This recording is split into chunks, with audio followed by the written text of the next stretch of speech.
All right, so next we have to talk about Daemon Targaryen. Is he a shadow daddy? I don't know. I think he may just be a bad guy. Probably just a bad guy.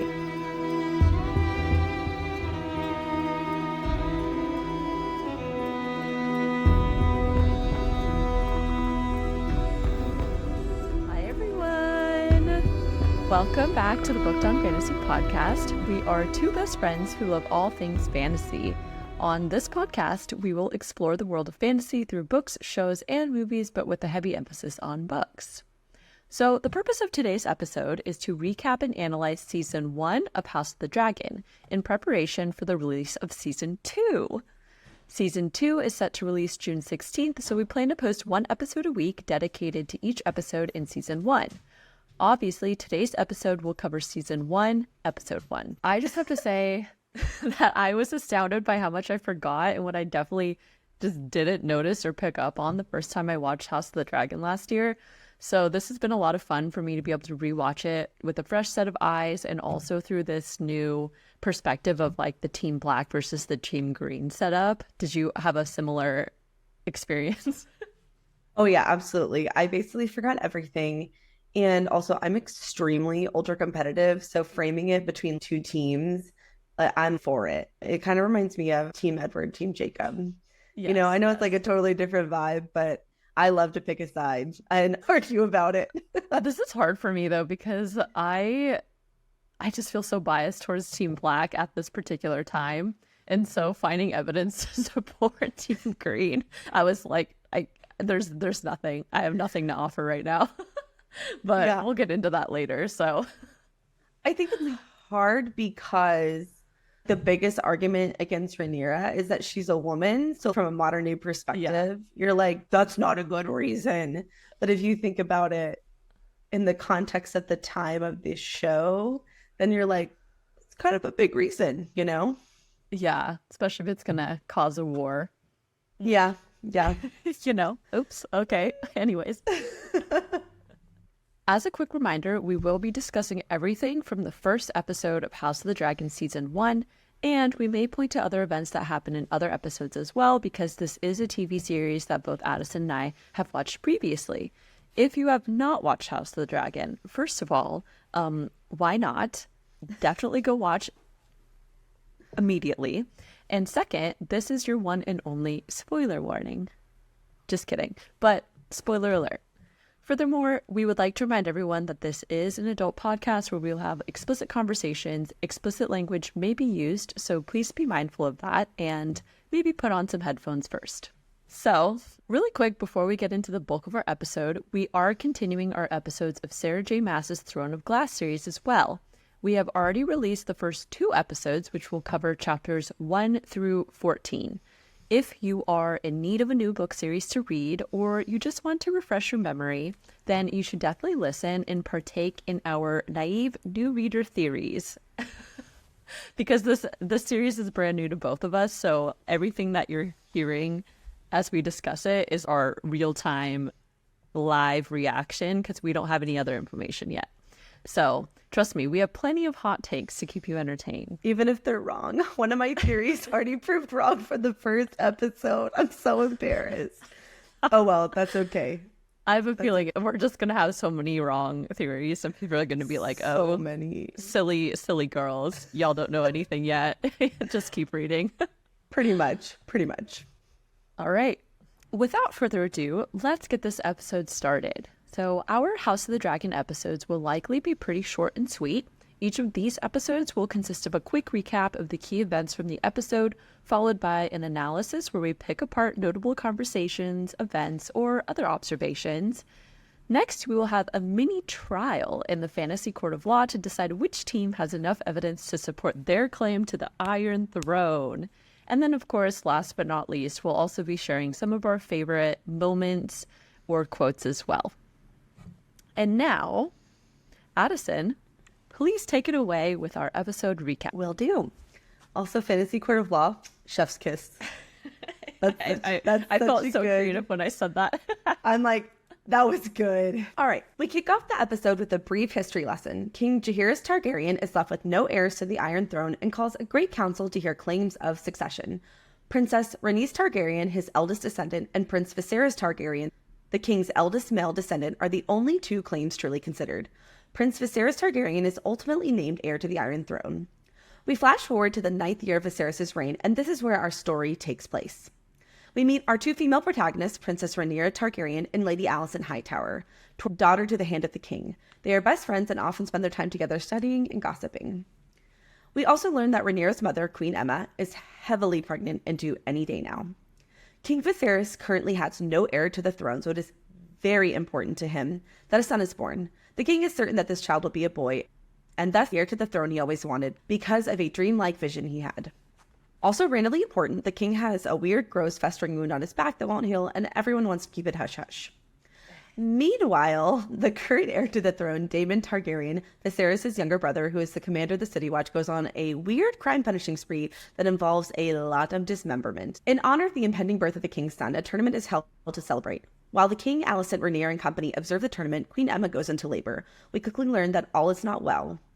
Trigger warning, traumatic birthing scene, and infant death. The baby is breached and all efforts to turn the child have not worked. The Maester gives King Viserys a choice: leave it to the gods or perform a C-section, which will potentially save the child but seal the queen's fate. Queen Aemma passes away, but she does give birth to a baby boy. They name Balon. Unfortunately, his joy is short-lived, and it is not until we cut to the funeral scene for the queen that we also see Balon sadly passed away. Promptly after the funeral, the conniving Otto Hightower begins to lay the seeds for his plan to seat his family on the throne. He tells Alicent that she might pay the king a visit in his hour of need, in his chambers, and tells her why she's at it. Why doesn't she wear one of her mother's dresses? A nervous and obviously uncomfortable Alicent does as her father bids her to do, and she has a nice moment with the king. Meanwhile, he also immediately post-funeral begins pestering the king about the line of succession and stabilizing the realm. Daemon basically celebrates the death of Balon and even goes so far as to name him the heir for a day. Reports of Daemon's disrespect make their way back to the king. Greatly angered by this, he confronts Daemon, and Daemon basically tells him he is a weak king and whines about why he has never been named the Hand of the King.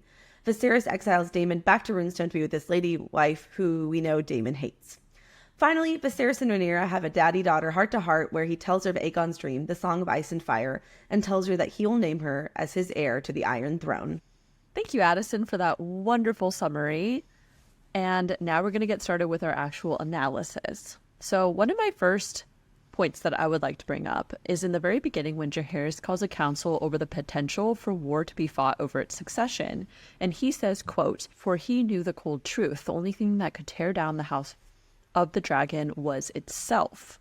And to me, that was just a really big foreshadowing moment because obviously, as we watch the rest of the series, that is literally the main conflict existing. We have Viserys and his daughter versus Alicent, who married into the family, but when she has children who are now Targaryens as well, we have this huge inner house war that breaks out because of that. So, Yeah, and I think ultimately it's foreshadowing for Game of Thrones as well, right? Because the Mad King, obviously, per his actions, result in the ultimate destruction and the war that led to the basic ending of the House Targaryen. So, foreshadowing on double fronts there. this is true. And I think in general, there's just a greater theme to that where, like, even from outside of the fantasy realm, oftentimes we ourselves can be our biggest Enemy. hindrances in life or enemies in life too. And so I think that was an interesting point just for both within the show, but also on a larger outside of fantasy perspective. Yeah, absolutely. So one of my favorite parts of this episode, even though it's at the very beginning, is one of the opening scenes is where Rhaenyra is flying on her dragon and you see the dragon flying over the Red Keep. And it's just a really cool, epic scene. However, I do have to note, because I think this is going to be a theme on our podcast literally forever. And if you've listened to any of our previous episodes, you'll know we already discussed this. It is not actually a dragon. It is a wyvern. It has back legs and wings. Traditional dragons have front legs, back legs, and wings. And so when I was watching it, I'm like, that's not a dragon. That's not a dragon. That's not a dragon. Because previously I did not realize that until Lorraine enlightened me and also ruined my life. So every time they say House of the Dragon, I'm like, House of the Wyvern. It's a wyvern. You're wrong. You're wrong. Just kidding. I know, but I just had to point it out. That's true. Once you learn it, you can't unsee it. You know what I mean? So it's just so obvious. But another point or another thing that I noticed from that scene. So as soon as Rhaenyra lands and she gets off Syrax, her dragon, and she walks over and talks to Alicent, who has met her in the little flight field or wherever they land. And she says that's almost large enough to saddle too. This is Rhaenyra at first talking to Alicent, and then Alicent responds by saying, I believe I'm quite content as a spectator, thank you. And you can tell that Alicent seems kind of uncomfortable around dragons. Now, the only reason that I pointed this out is because obviously later on, Alicent becomes married to King Viserys, who is a Targaryen. She has children who are Targaryens, and Targaryens are all about dragons. And so from the very beginning, for you to be uncomfortable or not particularly fond of dragons, in my opinion, is just odd, given, you know, your future role within the House Targaryen. So I just wanted to point out this setup of the fact that Alicent maybe, well, that's a consistent theme, right? Is that Alicent didn't really ever want to truly be in the position that she ended up being in.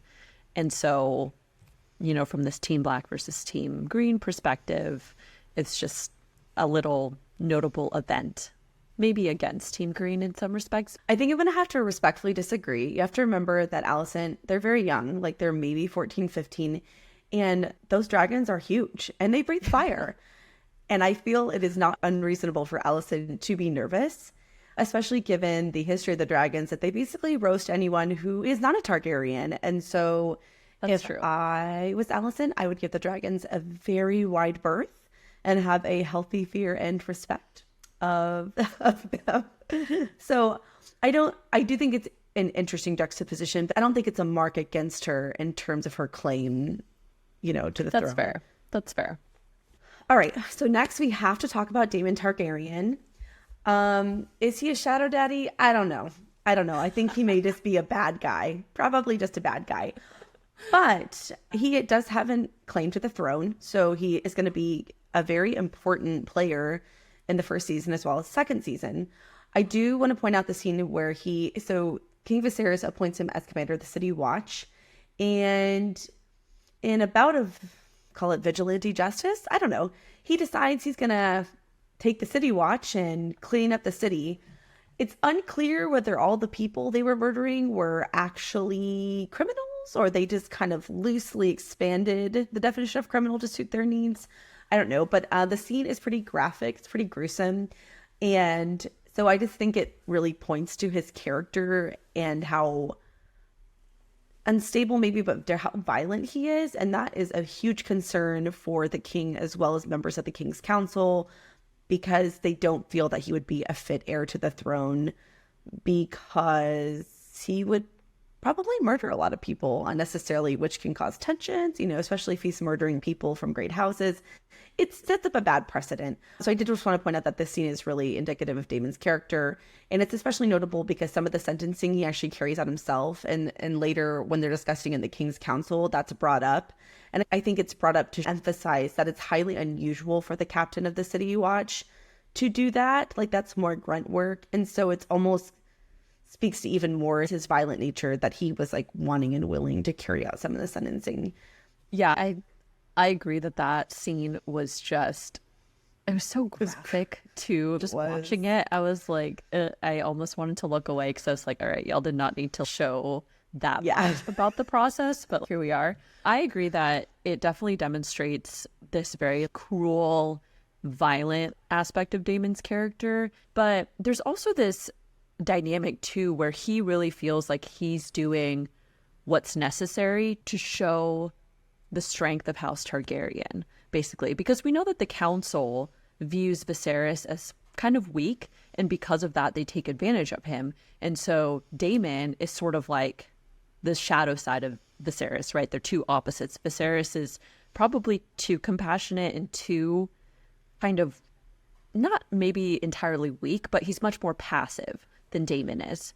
Yes. So Daemon, he says he does a lot of these things to show power and that it's in the best interest of the king, but also at the same time we know that Daemon just in general is very violent and particularly cruel and also wants that seat on the Iron Throne. And so you kind of have these multifaceted character aspects and motives for behavior as well.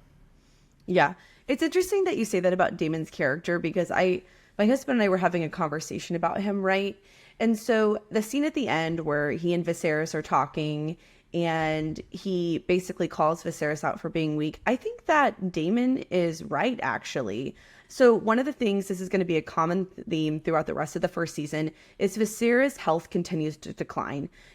In this episode, it's very subtle. It just shows he has a weird wound on his back and it won't heal. So from the lore of House of the Dragon, it is known that, first of all, the actual throne is made of sharp, pointy swords. So not surprising that he would get some kind of wound or cut.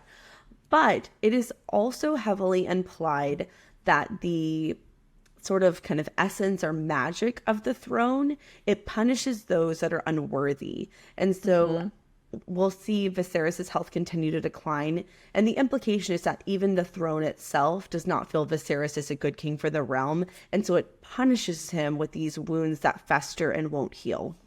Yeah, I mean, even in that first episode, after that discussion with Daemon, while he's sitting on the throne, he gets a cut right off the bat on his finger. And that was the beginning of this very quick, well, maybe it wasn't quick timeline-wise, but within the season, sort of a rapid progression of his decline in health. Yeah. I think that cut is a really nice choice by the director, a subtle nod to even in that conversation with Daemon, he's still making the wrong choices. He's still not making choices that are worthy of the Iron Throne. All right, so we have to talk about the tournament that is set forth to celebrate Balon's birth. So first, I just want to say I love some good sword fighting. I love some jousting. That's fun to see. Even though I obviously know it's fiction, it still makes me cringe when they're jousting like, oh my God, oh my God, oh my God. Because something about running with a pointy spear, like a wooden spear, just kind of freaks me out. But it's still fun to watch. I also just, side note, thought the helmets that all the knights were wearing were really cool. Daemon's obviously had dragon wings on the head. And then there was another knight that had one, a castle turret. And so I was like, number one, those look cool as hell. And number two, those look uncomfortable as fuck. Okay, like how can you fight with those? How can you see with them? But I did think they were really cool. Yes. I didn't take as much note of like the aesthetic things, but you're right. Their helmets and stuff were super cool. And I just don't like watching these things. How do they not? You'd think they'd get really severely injured from being like punched with a stick like that in such a direct manner, but I guess they're fine. Well, I think a lot of people die in those tournaments. That's probably a lot of people die. They just didn't show as much of that, but yeah. But I think the biggest takeaway, there's 2 points that I wanted to make during this whole exchange of them watching the scenes, the character conversations between people in the king's court as they're watching this. There's a lot going on. The first thing that I noticed was that right off the bat, when Prince Daemon starts his tournament, he chooses Otto Hightower's oldest son for a duel. And obviously, knowing what we know later on, he stares straight at Hightower first, and then he's like, you, his son, and he goes straight for him. He's like, motherfucker, I'm going to take you down. And he like, and obviously this is a huge foreshadowing moment because we see, you know, it sets up this dynamic right off the bat where it is very clear for Daemon, at least, that he does not like Hightower. He does not trust him. He does not want them involved whatsoever in the family. Agreed. Yeah. I had a lot of notes about this too. I put, this is really the beginning, at least from our perspective, timeline wise, of highlighting the conflict between Hightower and Daemon.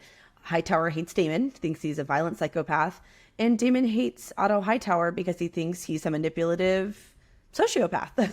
So he's a snivelly little conniving. Rat. That's what he is. Exactly. Conniving. I can say it now. Yeah. No, I don't think I think it's extremely purposeful on Damon's part that he selects Otto Hightower. I also thought it was interesting that he asked for Alicent's favor. All the women had these cute little wreaths that they put on the knights' lances. And I think it's supposed to be just a small token of, oh, I support you. And he kind of puts Alicent in an awkward position where she says, no, it's rude. I mean, that is the heir to the throne and the king's brother. And so I think it was just a way for Daemon to really sort of stick it to Hightower. So there's definitely a power struggle going on there. That is, I think, definitely going to be highlighted for the rest of the show. Yes. And until one of them dies. Yes, yeah, that's true. And I also think when Daemon asks for Alicent specifically, you see Alicent clearly conflicted because she looks at her father. She like, what do I do? Do I give it to him and acknowledge, you know, that I've accepted this, or do I stay loyal to my father? And this is a huge thing for Alicent because Alicent's character in general has always been very submissive to her father. As much as she does not want to do these things, she cannot say no to her father, and she's not in a position to do otherwise. And so she's very much under control of Hightower, and this is a very visible conflict for her as a character throughout the series.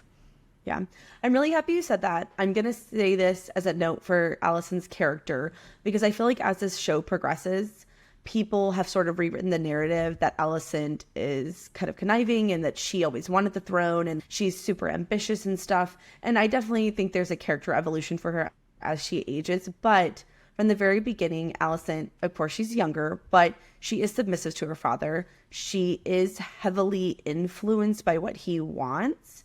And I think we should keep that in mind when when she does marry the king and starts making the choices that she does. And even as she gets older, her father still counsels her, and I use counsels in like air quotes, right? He still kind of manipulates her into maneuvering in the way that that he wants. And so I think that's just a little bit of defense of Alicent's actions throughout the show. Yes, yeah, I agree. So the other notable thing, there was a lot going on during this tournament versus the birth scenes and all of that, just kind of jumping back and forth. But something notable was the conversation between Lord Corlys and Lady Rhaenys. Lord Corlys, as they're watching this tournament happen, and it's progressively kind of getting more and more violent, he says, "Is this the way that we should honor the birth of the heir, with wanton violence?" And Rhaenys says back, "These knights haven't seen war in 70 years. And essentially that they're itching with just kind of pent up energy and boredom, more or less, because during most of the period of Viserys's reign, they've been in a time of peace. And so there hasn't really been anything going on, no conflict. But obviously we can see that this was clear foreshadowing for the shift in that time and how we shift from a time of peace to now a very violent time of war. So I just thought that was an interesting conversation between them. Yeah, it's sort of like their implication of her conversation is that the realm is like a powder keg of pent up violent energy, and they're almost sort of waiting for, the match that will light the spark that will ignite the conflict. So we absolutely cannot talk about the tournament without talking about Queen Aemma. So again, trigger warning if you're still listening for a gruesome birthing and infant death scene. I just have to say, this scene, I struggled through it. I had kind of forgotten because it'd been so long. And as soon as it started, I was like, oh God, because it is so graphic. It's like visually graphic. It is content-wise traumatic, right? Because Viserys does not tell Aemma what's happening. He chooses into her fear, her panic. I almost kind of did skip through it because it's so upsetting. I have to say, I don't love the director's choice here. It kind of like flirts with the line of like graphic for the sake of being graphic. I don't know. It made me a little uncomfortable. But from a plot perspective, it's important, obviously, because, well, if Emma's still alive, she can have more kids. So they kind of need her to kill her off so that they can set up the entire show. But I think this scene is so interesting because directorially, they cut between scenes of her C-section, her giving birth, to the tournament. And this is a direct reference to a conversation that Aemma has earlier in the episode with Rhaenyra, where she says, the child bed is our battlefield. And so you see these bloody images of men fighting, and you see bloody images of her giving birth. And I think that is a really almost kind of poetic directorial choice to show those two things, because it's right. I mean, she's absolutely right. In this time period, women's battlefield, that's where they I mean, make or break, live or die, literally and figuratively. They either bear sons and they're doing their quote unquote duty, or they don't. And either they live through childbirth or they don't. And so I think that's a really kind of poetic way to juxtapose women and men in this time period. I cannot express how much I hated watching that scene. I had this very intense visceral hate for the king in that moment. I hated Viserys and I hated the Maester, because I have a separate theory about the Maester later, but he knew like these were experimental. They weren't going to freaking work. But in their desperation, right? Like the king's desperation to fulfill his royal duty to bear an heir, which is also heavily influenced, obviously, because he didn't want to kill Aemma, but like all these conversations in the background happening with the council and all of them questioning about this need for an heir and all putting so much pressure on him for this to happen really clouds his personal judgment. And I hate that so much, because he chose this potential future heir, which we didn't know if the baby was even going to live or die through this experimental process. And so he just chose this risk over his own wife. And she even says, I can't do this again. Like, this is my final effort. If this, if this doesn't work out, this is going to be the last time. And like literally and figuratively, it was her the last time. And I just, his greed and his desperation to fulfill having a male heir resulted in the loss of two people he loved. Absolutely. Well, and then figuratively too, although he doesn't physically lose Rhaenyra, Rhaenyra has to know, right? And I would imagine that would drive a really big wedge between the two of them and cause issues moving forward. I will say, small defense for King Viserys, the Maester does say it is highly likely in this situation both the mother and child will die, given the birthing situation he's breached. They can't turn him, because he says leave it to the gods. Heavily implied they won't make it, right? So I do think in Viserys's mind, he's like, well, she's going to die anyway, so I should try to save the baby. Still doesn't justify his actions or excuse them. But I mean, how Rhaenyra is always going to live with the knowledge that he, by proxy, murdered his mother. I mean, it doesn't feel, murder seems like a strong word, but he had a heavy hand. Kind of feels like it, right? Yeah. But I also do think this was an important marking for his perspective shift, obviously later in the episode too, because after he does this, he realized I did that all for nothing. And then it's that moment where he realizes, wait, I've been focusing on the wrong thing this entire time. I have a daughter who's been primed for this, or who's very aware of at least the royal court and the kingdom and kind of the inner workings of being in this family that rules the Iron Throne. And now he's like, I have my daughter, she's all I have left now, and I need to prioritize that to some extent. I mean, he's still Viserys in general, I have a lot of thoughts about him, but I did think it was an important shift for him in his understanding of what's really important and what's not. So after Aemma actually dies, there's a portion where we see Otto Hightower walking back, which at first I was like, is he walking back from hearing about Emma's death and then he comes to tell everybody else because he's the king of the hand? Okay, but we also know he's had conversations with the Maester, and I'm almost like, this is my crazy theory that's unsupported, but I was wondering if maybe Otto's been having conversations with the Maester, and maybe was he influencing the Maester to make the suggestion of, because he's been having these conversations. They showed a clip of him having a separate conversation with the Maester, and I'm kind of like, did he plant this, or was he subtly influencing this suggestion of this, knowing that it would kill off Aemma and provide an opportunity for him to insert Alicent into the scene later? I know that's crazy. I know it's very far-fetched, but I'm a little bit like, I mean, on the one hand, I wonder if it was like more of a subconscious thing for him, because I think it would be really easy for Otto Hightower to convince himself like, well, the king wants an heir. This is what the king wants. And so we need to get the king what he wants at all costs, even the cost of the life of the queen. And so it could have been more of that's how he justified it to himself. It may not have been as calculating as like, let's find a way to off the queen and make it look like an accident. But I also wouldn't put it past him that he was like, well, kill two birds with one stone. No queen, so Alicent can marry and potentially produce more heirs. And or if anything happens, because I mean, you could even take it so far as like, let's say Balon had survived, right? Do you think, presuming that Emma died, Balon lived, that he still would have pushed Alicent on the king, and then when Alicent bore children, an accident would have befell Balon? I don't know. I wouldn't put it past Hightower, honestly. Of course, we'll never know because that's not how the events unfold. But it is interesting to think about.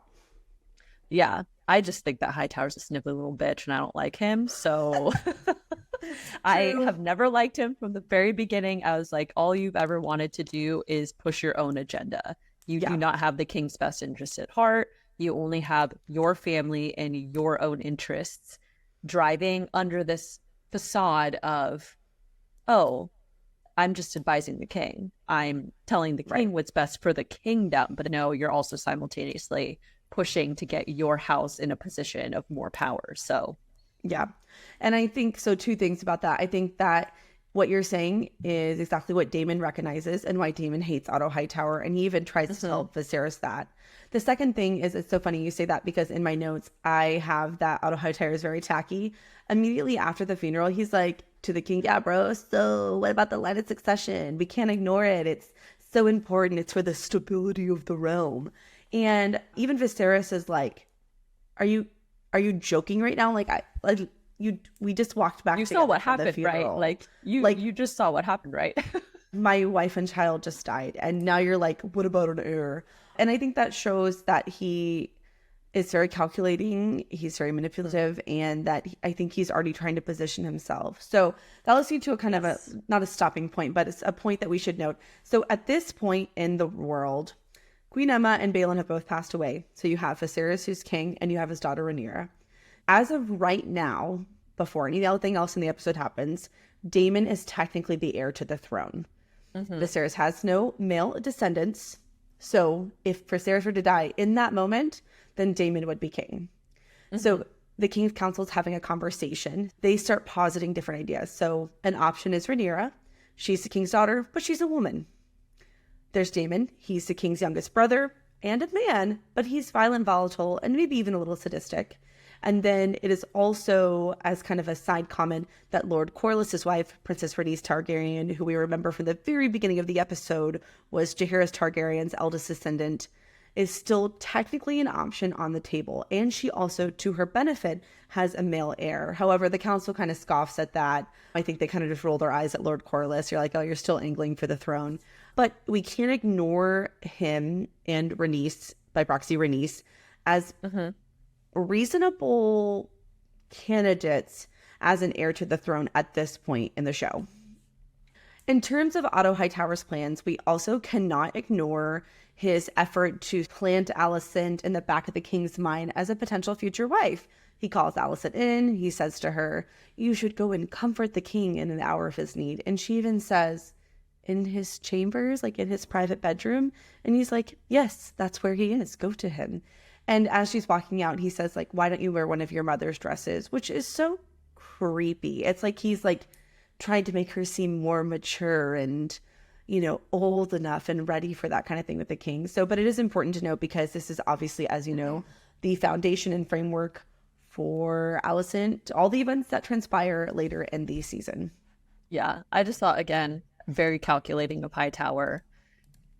So creepy. I can't get over how creepy it is.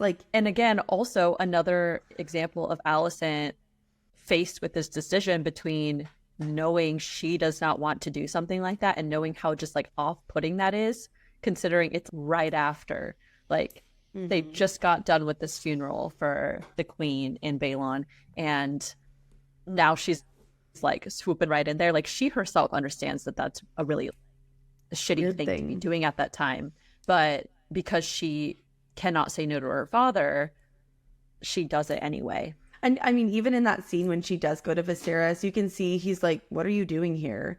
and she's clutching this book and she looks so uncomfortable. And she's like, I brought a book.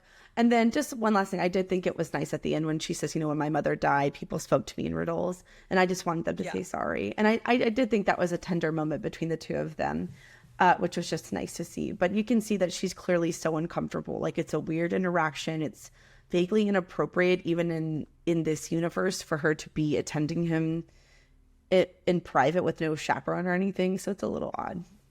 Or a lot odd, I guess. So I know we touched on this scene a little bit earlier in the show, so we'll just kind of quickly reference it. After the funeral, Damon is seen in a pleasure house.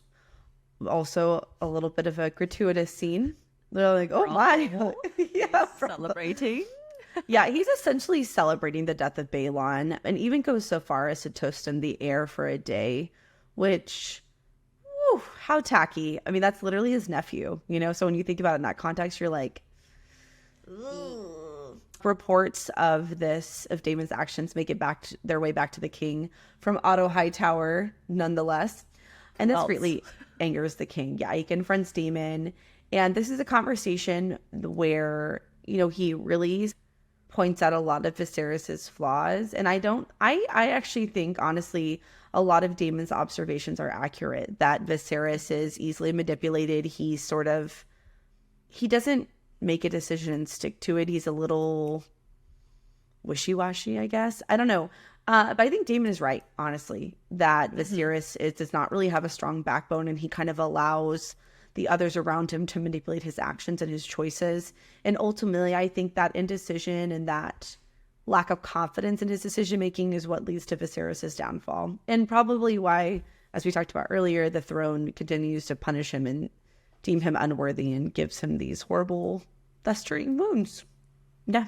To be honest, when I was watching that scene of Damon back in the house, first of all, this was not the first time he went to the brothel house. Like, obviously he goes there frequently, but even in the first scenes of those, though, you can tell that he's been thinking about something. He's unable to enjoy himself, for lack of a better term, to the same extent that he normally would, because he's so preoccupied with everything that's going on in the kingdom right now.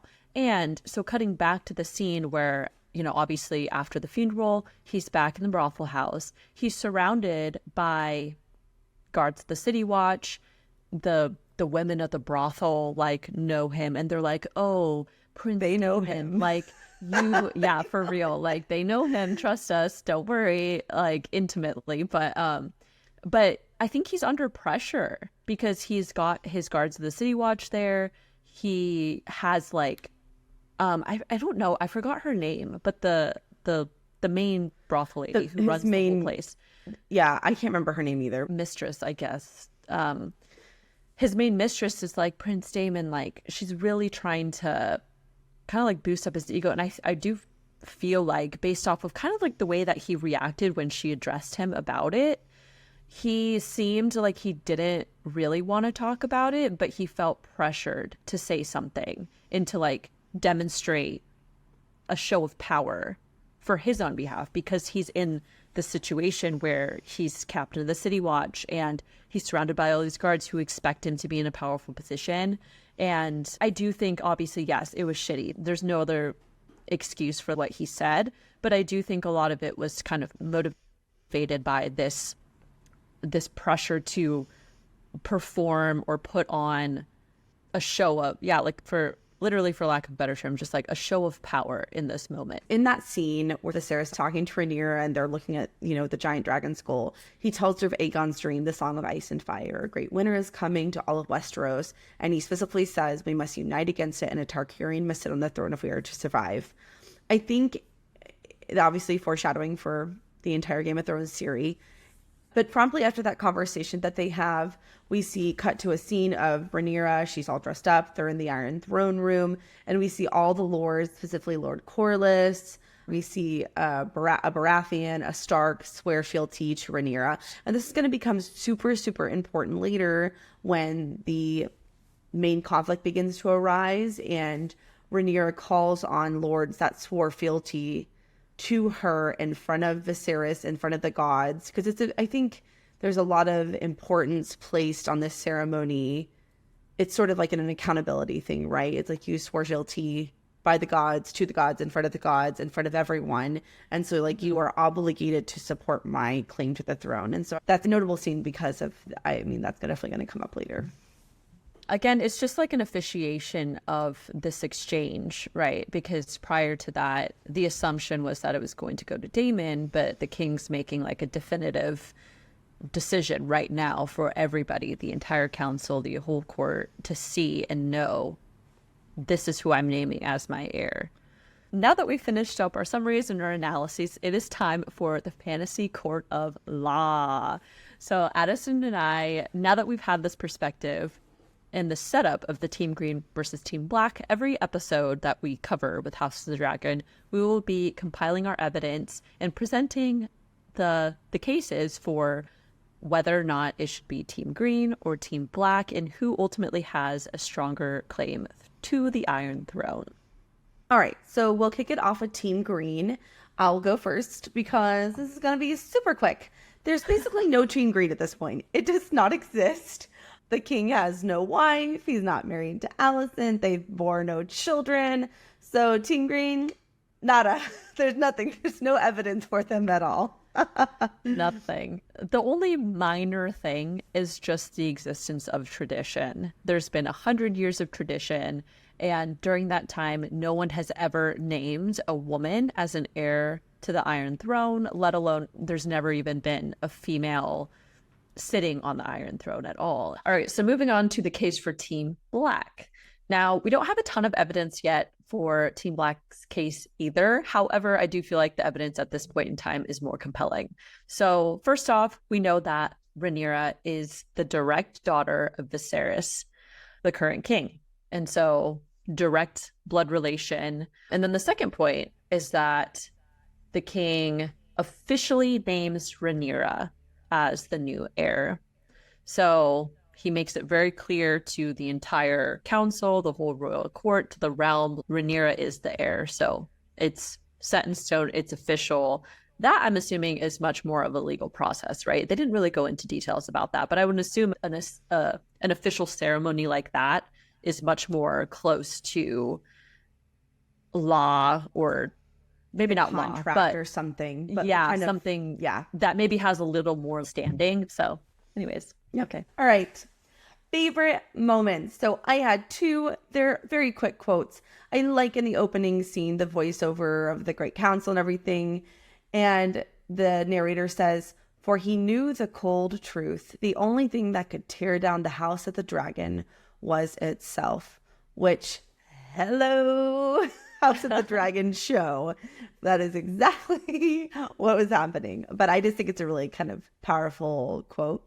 And then this is my favorite part of the whole episode, is in the very beginning, Alicent and Rhaenyra are sitting under the, God, what do they call those trees? The gods, like the godwood. They're sitting under the godwood, and Alicent is trying to make Rhaenyra steady, and she's just kind of idly laying there looking at the clouds. And Rhaenyra says to Alicent in their conversation, "I want to fly with you on dragonback, see the great wonders across the narrow sea, and eat only cake." And I just love that. I'm like, yep, fly on a dragon, see the world, eat some cake, check, sign me up. Yeah, she does not care at this point in time. She's just like, whatever, I just want to be free, like enjoying my life. And I love that as well. Living the best life. Living the best life. So one of my favorite moments were, my first one was, I like the end when Viserys talks to Rhaenyra and decides to actually name her as the heir, because it shows that Viserys finally accepts that he should have done this right off the bat from the beginning. And he realizes that his obsession with this idea of having a male heir as being the most fit, resulted in all of this loss and had really steep consequences for him later on. And this whole time, he's had a daughter, he's had a child in front of him who's perfectly capable of being on the Iron Throne as anybody else. And so I really like that part. And then my second one was the quote where Viserys asks Rhaenyra what she sees as they're looking into the fire with the dragon. But she says, "I see us. Everyone says Targaryens are closer to gods than men, but they say that because of our dragons." And then Viserys says, Targaryens do not control the dragons. One brought Valyria to its doom. If we don't mind our own histories, it will do the same to us. And so, to me, I think that this shows Rhaenyra's capability and her fitness, because she understands that Targaryens only are where they are because dragons allow them to be. Like, the dragons allow them to have access to them and therefore contribute a large amount of power to their particular house. But she knows that that is not a reason to make you be fit to rule. And she also understands how, like, simultaneously how kind of precarious that is. I just thought that that was a really good indication that Rhaenyra is ready and she understands the nature of this position and what it means to be a Targaryen and everything. All right. All right. Take us home, country roads. Oh. Okay. Wow. Thank you guys all so much for joining us for yet another episode of the Booked on Fantasy podcast. As always, we would love to hear your thoughts, especially now that we've presented all this evidence. I'm curious to see what everybody else thinks. What team are you on? So if you enjoyed this episode, please subscribe to the podcast. It's a great way to just help us out really easily and support us.